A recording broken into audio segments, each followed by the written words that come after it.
Welcome back to my channel. This new video is about how to stop getting triggered, because that's something that is very painful, it's frustrating, it's annoying, and let's be honest, it's really uncomfortable to be triggered again and again and again. I'm going to cover why you get triggered and also how to stop being triggered. So grab a pen and notebook, because at the end of the video I will be running you through some prompts for you to discover why you are being triggered and how to stop actually this pattern in your life. Being triggered typically awakens a sensation of anger and fear in the body. Anger and fear go hand in hand because behind anger there is actually fear. A fear that's very commonly awakened when you get triggered is the fear of rejection. And that's a very, very uncomfortable one to feel. When you get triggered, what happens is that you get face to face with some deep-seated belief within yourself that are negative and that are limiting, that you don't want to be seeing, you don't want to be feeling. However, you get confronted to them because of the trigger. Some of those deep-seated beliefs could be that you are unlovable, that people don't respect you, that you can't trust people, or that you're not good enough. So those are some of the deep-seated beliefs that I used to carry within and that would get triggered time and time and time again, until I really worked on myself. And I'm going to explain to you why it's so important to work on yourself, to work on your inner world in order to stop being triggered. In order to be triggered, there needs to be a resonance between what you think about yourself and your experience of the situation or the words that are being said to you. Without that resonance between the situation and what you think about yourself, you wouldn't be triggered. You would actually feel neutral. And that's why when you start changing the way you think about yourself, you actually notice that you stop being triggered as you used to. Okay, so that's absolutely crucial. There needs to be a resonance between what's happening outside of you and what's happening within yourself. So I'm going to give you some examples of triggers that I used to struggle with. One of them was that every time I would get bumped into in the street, I would instantly feel disrespected.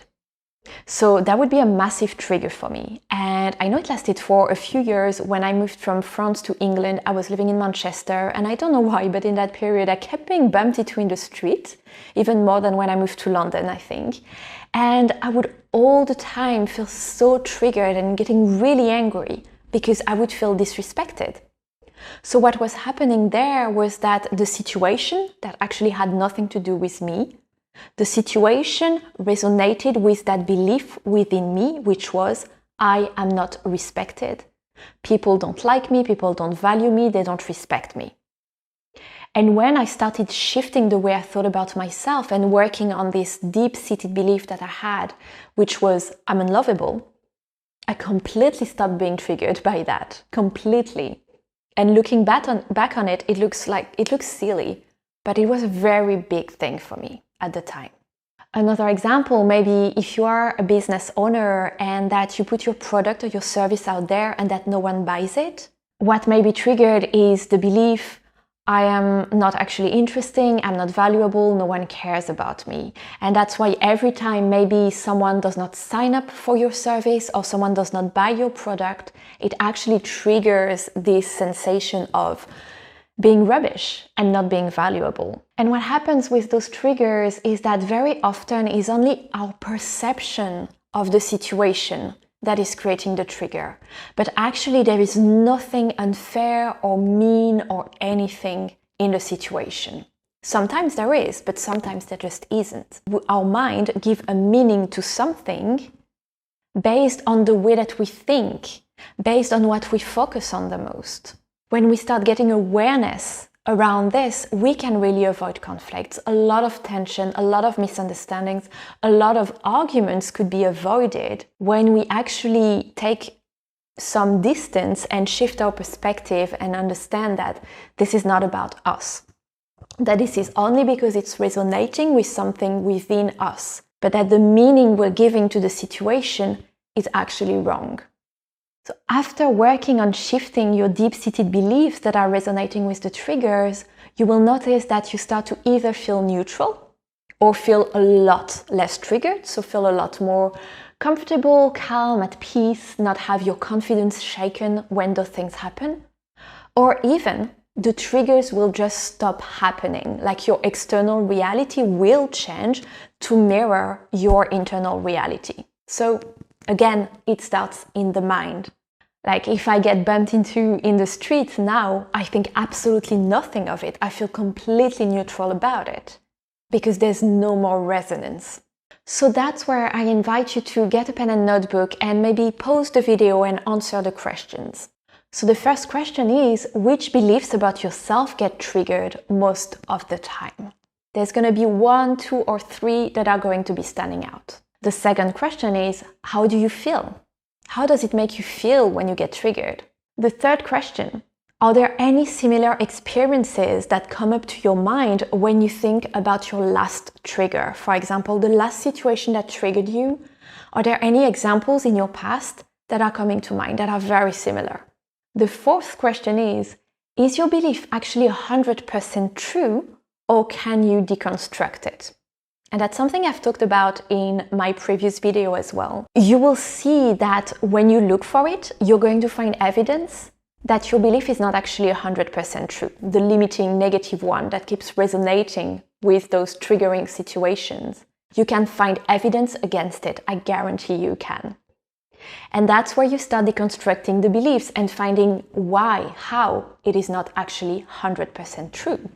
And then the last question is, okay, what do you want to believe in instead? Because when you start deconstructing a belief, you make space for the new to come, and the new needs to be empowering and positive. So what do you want to feel instead? Do you want to feel that you are more than good enough, that you are worthy no matter what you do, that you are so deserving of respect, that you actually already are respected because you give yourself self-respect? Do you want to believe that nothing outside of you actually dictates your levels of success, but that you are already successful right now? And you can reflect on what would the universe or God or whatever you resonate with, what would they tell you about this situation? And that may help you find like a really positive and empowering reframe. So find your new truth, find your new programming. And do this by repetition so that the new programming actually gets imprinted into your subconscious. And now this is how to stop being triggered. To stop being triggered, first of all, you need to be aware of the resonance. So that's the exercise you just did earlier. Being aware of which beliefs it is strongly resonating with. Then you need to change perspective and ask yourself, okay, is something really unfair happening here? Or is it just my own perception? Is it just the resonance that's creating this feeling inside of me?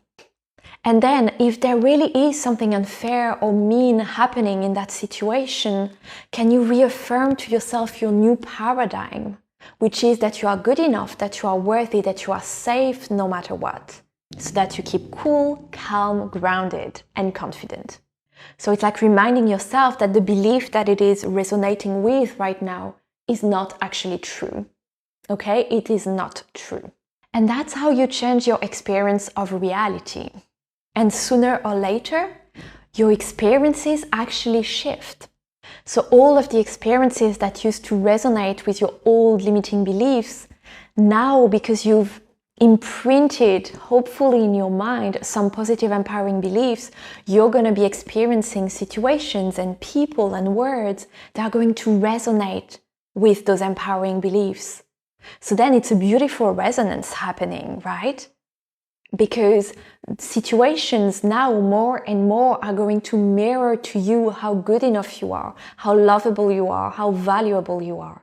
And of course, that's part of the process of manifestation, of attracting in your life experiences that actually resonate with what you feel, with what you think, with what you believe in the most. So we always go back to rewiring the mind, reprogramming the subconscious mind.